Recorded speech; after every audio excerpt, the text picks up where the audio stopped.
Hey everybody.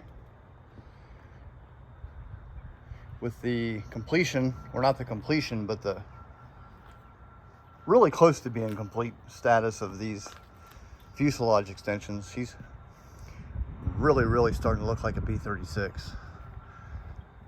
Not that she hasn't been. No, not trying to offend her or anything, but every day she gets closer.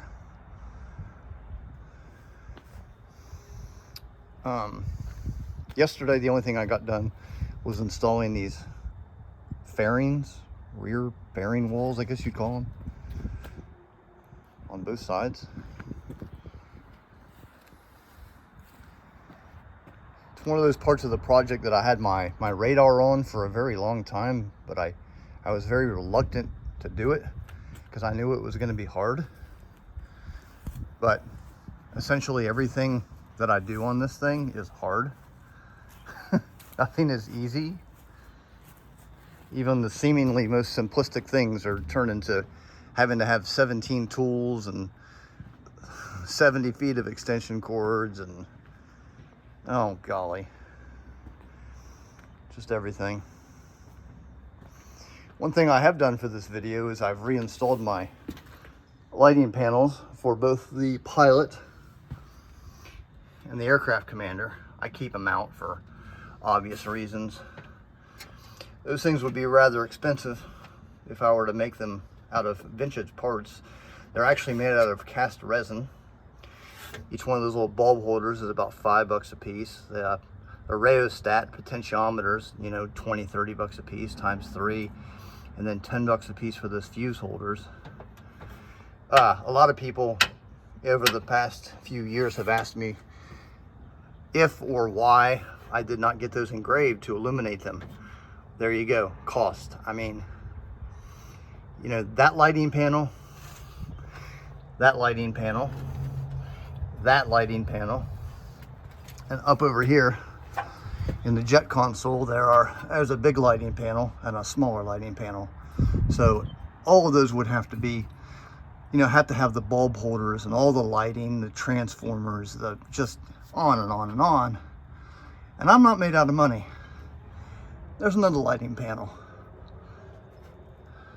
I learned something about the B-36 as to why they had made this detachable. Not only is it to access the heating duct, but it's also to be able to reach up behind there to install that, because it's impossible. It requires a second hand, and of course there's no way to put your hand through the fuselage.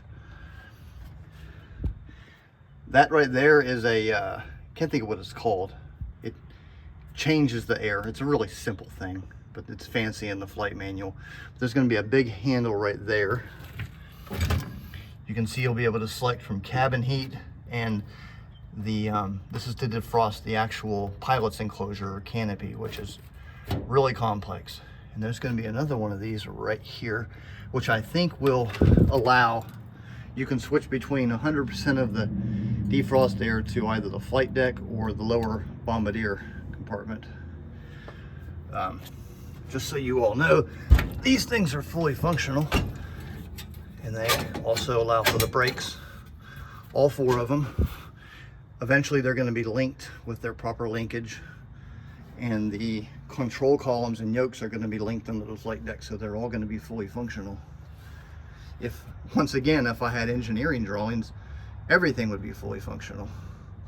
Just realizing, getting this thing out in the daylight, just how dirty it is, or she, whichever you prefer. All of these communication radar panels, I think it's AC3 radar, AR-23, not the magnetic compass, but the whatever, it's a compass control panel, and I don't know what that is. But these are all real. They're all held in there with Zeus quarter turn panel, just like the real aircraft. Of course, all of these doors, they open and close just like the real aircraft.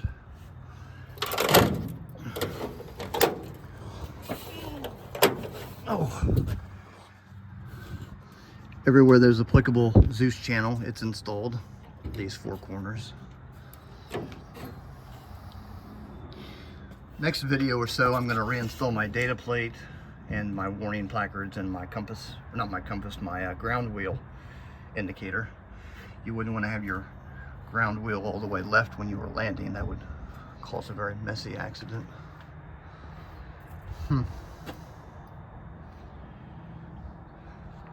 A few people already on YouTube have asked me about GoFundMe. It's in my channel description. People have been very generous to me over the past couple of years since I started that. I'm not looking for much, you know, $5 or $10 helps me a lot. Buys me a pack of rivets, a can of spray paint, aluminum. Aluminum is expensive. I use a lot of this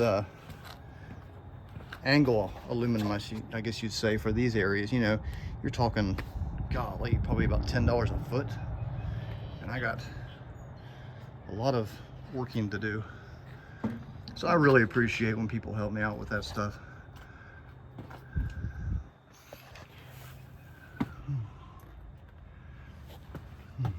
There's so much work. It looks like it's done or relatively complete, but literally, I don't use that word sparingly, but literally every surface is going to have to be gone back over, detailed, riveted.